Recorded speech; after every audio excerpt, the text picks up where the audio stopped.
আমি তোমায় বলে রাখি যে অষ্টম শিখ গুরু তিনি কৃষ্ণ সাহিবজি 27শে জুলাই তার জন্মবার্ষিকী ছিল এবং জন্মতিথি চলছে আজ।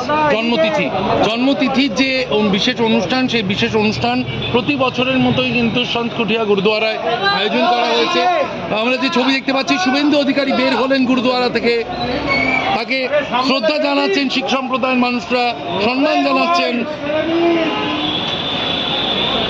আজ এই বিশেষ অনুষ্ঠানে কিন্তু প্রধান অতিথি হিসেবে মুখ্যমন্ত্রী শুভেন্দু অধিকারীকে আমন্ত্রণ জানানো হয়েছিল। এলাকার বিধায়ক হিসেবে শুভেন্দু অধিকারী তিনি এসেছিলেন সন্ত কুঠিয়া গুরুদুয়ারায় অংশ নিতে।